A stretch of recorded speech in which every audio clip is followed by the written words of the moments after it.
Adam Price, a quiet 1-3-year-old boy, woke up to a soft, rhythmic knocking on the wall beside his bed. At first, he thought it was the wind or the old pipes in their aging house.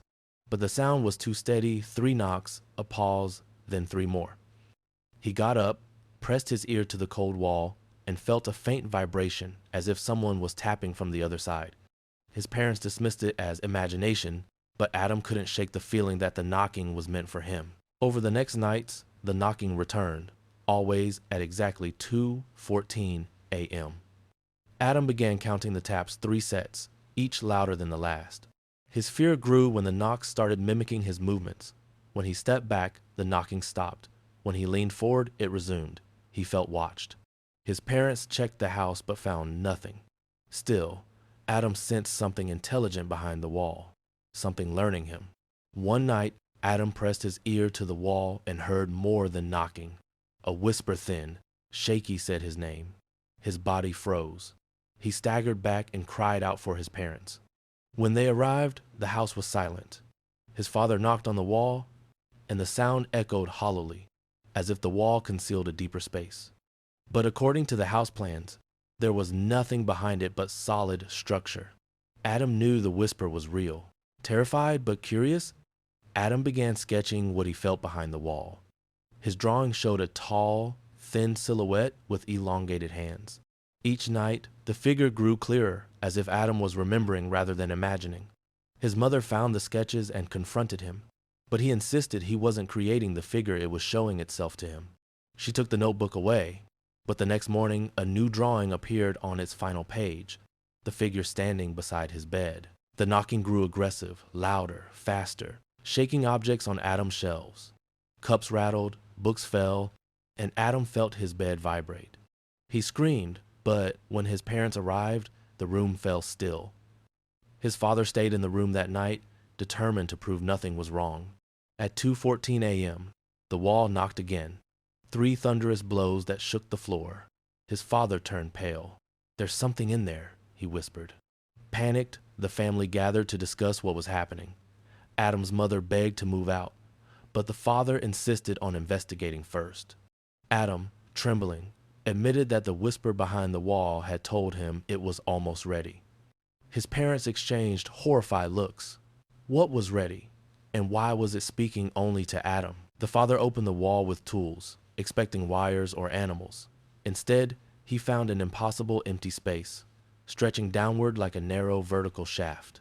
Cold air rushed out, carrying a foul, earthy odor. No pipes, no insulation, just darkness. Adam whispered, "That's where it lives."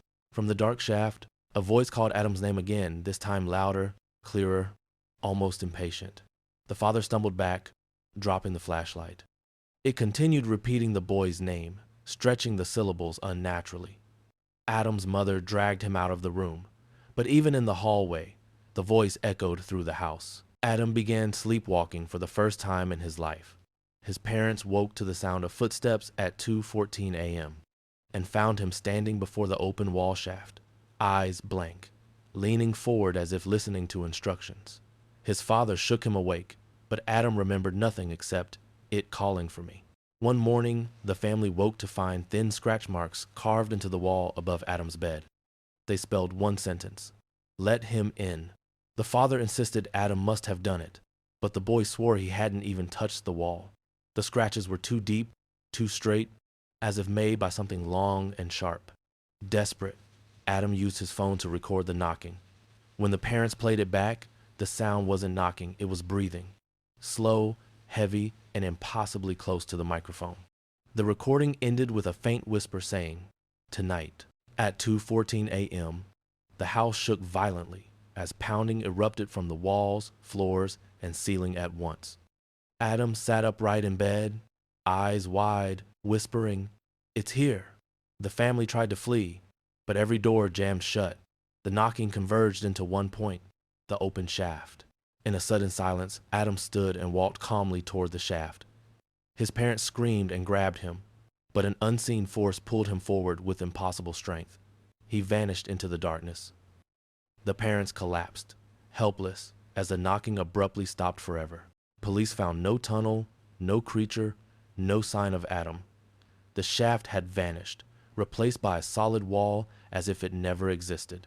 Investigators dismissed the parent's story, but the deep scratches spelling let him in remained.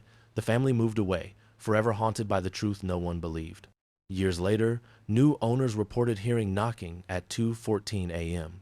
Their young daughter began drawing a tall, thin figure with long hands. When asked who it was, she answered calmly, "Adam says he's not alone down there." The house remains occupied, though the knocking has grown louder.